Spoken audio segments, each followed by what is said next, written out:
He built a fallout shelter at home and took his wife inside to escape a nuclear attack. The moment they stepped in, a deafening explosion thundered outside. Mike quickly sealed the heavy steel door and activated the timer. Only after 35 years, once the radioactive fallout's half-life had passed, could they emerge? What they didn't know was that the massive blast had actually come from a plane crash, not a nuclear explosion. During their long confinement, the couple welcomed their first child, Adam. Fortunately, Mike had prepared well in advance, stockpiling enough supplies to last 35 years, so they wouldn't have to worry about food or necessities. Unfortunately, this child would spend the next few decades of his life underground. However, the shelter was well-equipped and highly functional.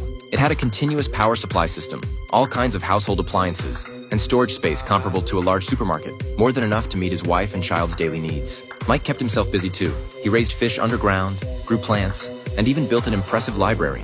After all, education starts young. From an early age, Mike taught Adam English and German, along with extensive theoretical knowledge and practical skills, while his mother focused on teaching him manners and the social graces necessary for polite society. Despite being completely cut off from the outside world, the family lived warmly and contentedly. Mike even gave Adam his treasured collection of baseball cards and all the stocks he owned. Time flew by, and the child was now 35 years old. That day, his parents were celebrating his birthday.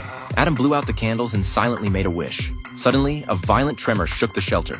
Mike went to check and discovered the 35-year countdown had reached 0. The heavy door automatically opened, suggesting the outside threat might have passed. Mary was overwhelmed with emotion. They finally had the chance to return to the surface and see the sky and clouds they'd been separated from for so long.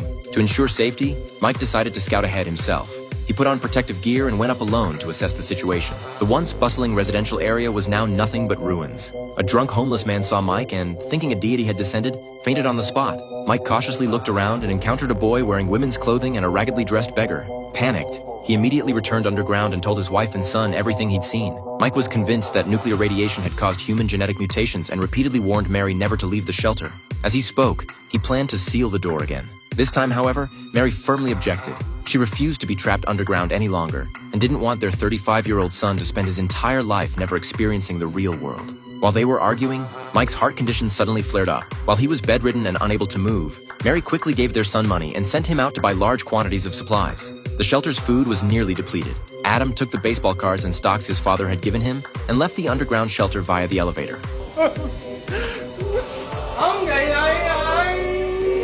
When Adam first stepped into the outside world and saw humans other than his parents, he was incredibly excited. He rode a bus for the first time and arrived at the legendary supermarket. However, after 35 years, prices had increased tenfold, and his mother's money could barely buy anything. Adam had no choice but to return home and figure out another plan. But as evening fell, he couldn't find his way back. That is, until he came across a collectibles shop. Excitedly, he walked in, planning to sell the baseball cards his father had given him for cash. To his surprise, the shop owner, taking advantage of his ignorance, tried to buy all the cards at a low price. The naive Adam thought the owner was being kind. Anna, an employee at the shop, couldn't stand it and exposed the owner's scheme. She told Adam that any single card here was worth $10,000. The owner, furious and embarrassed, fired Anna on the spot. Adam was immediately smitten with this kind-hearted girl and pestered her to help him find a place to stay. The girl was wary, mistaking him for a creep, until Adam offered a baseball card in exchange. Only then did Anna agree to take him to a hotel. Early the next morning, Anna came looking for him again. Her kind nature wouldn't let her keep someone's valuable item. Adam felt he was responsible for her losing her job and should compensate her. So he asked Anna to help him sell the baseball cards and use the money to buy the supplies he needed. Worried Anna might refuse, Adam promised to pay her handsomely. Enticed by the money, Anna agreed. The two quickly sold the baseball cards for cash and bought a whole truckload of supplies. On the way home, Adam casually mentioned he was looking for a wife unaffected by nuclear radiation.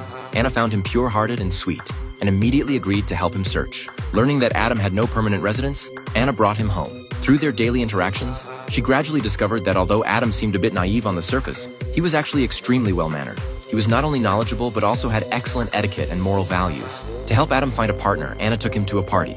She intended to guide him, but was surprised to discover Adam was lively and outgoing, conversing easily with the girls. His dancing skills were even more exceptional. Standing in the center of the dance floor, he was absolutely radiant. There was no need to worry about him finding a wife. Seeing this, Anna suddenly felt displeased and left the party in anger. At that moment, she hadn't yet realized she'd quietly fallen in love with Adam. When she got home and heard Adam had left with someone else, she immediately flew into a rage and decided to go find him herself. But just as she got in the car, Adam unexpectedly returned home on his own. As soon as they entered the house, Adam expressed his love for her. However, shortly after his successful confession, Adam planned to take Anna back to the underground shelter. Anna instantly regretted it. Thinking Adam was just an idiot, she quickly said goodnight, pushed him away, and sent him out the door. The next day, Adam accidentally found the entrance back home and immediately came to Anna, wanting to take her home directly. Faced with Adam's behavior, Anna immediately called a psychologist, planning to have him get his head checked. Unable to argue, Adam quietly slipped away to get home. At his place, Anna discovered that all his belongings were actually from 35 years ago, which made her wonder if she'd misunderstood him. Just then, her friend discovered that the stocks Adam had left behind were all old stocks from 35 years ago, now worth tens of millions. Anna suddenly realized that maybe everything Adam had said was true. After realizing the truth, the two immediately drove out, planning to find Adam and return the stocks to him. However, finding one person in a sea of faces proved far more difficult than they'd imagined. Just as they were about to head home disappointed, they unexpectedly spotted Adam. Anna rushed after him, and the two embraced tightly. Afterward, Adam brought Anna home to meet his parents. To help his parents better adapt to life above ground, Adam sold some of his stocks, purchased land in the suburbs, and built a spacious house. Once everything was settled, he brought his parents to the new home. His mother, seeing the long-lost blue sky, danced with joy. Adam also told his father the truth about there being no nuclear bomb. His father looked shocked. With his usual rationality and intelligence, he knew he couldn't have been mistaken. It seemed accepting all of this would take him quite a long time. However, not long after, Mike started taking measurements on the surface again. He planned to build another nuclear fallout shelter.